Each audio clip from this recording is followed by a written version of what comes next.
আগে ভিডিওটি দেখুন পুরোপুরি, তাহলে বুঝতে পারবেন এবং তারপর আমি বলছি। बोले भारत माता की जय, भारत माता की जय, वंदे मातरम, वंदे मातरम। তো ভিডিওটা পুরোপুরি দেখলেন তো? কিছু বুঝতে পারলেন কিনা জানি না, তবে আমি বলে দিচ্ছি। দেশের তিরঙ্গা 15ই আগস্ট, দেশের তিরঙ্গা সব ভারতবাসীর মাথার উপরে থাকে।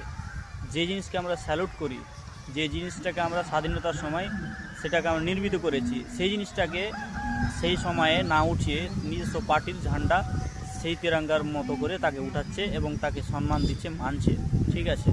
কিন্তু ব্যাপারটা হচ্ছে এটা একটা তিরঙ্গাকে, দেশের আইন শৃঙ্খলাকে সমস্ত কিছুটা একটা মানে ইয়ে করা হলো, অপমানিত করা হলো। আর দ্বিতীয় কথা হচ্ছে এটা যে এই জায়গায় যদি তারা না হয়ে মুসলিম সম্প্রদায়ের যদি লোক হতো, আমি গ্যারেন্টির সাথে বলে দিতে পারি তাদেরকে এতক্ষণ আপনারা সবাই এবং সকলে গোটা ভারতবাসী মিলে আজকে জেলে দেখতে পেতেন।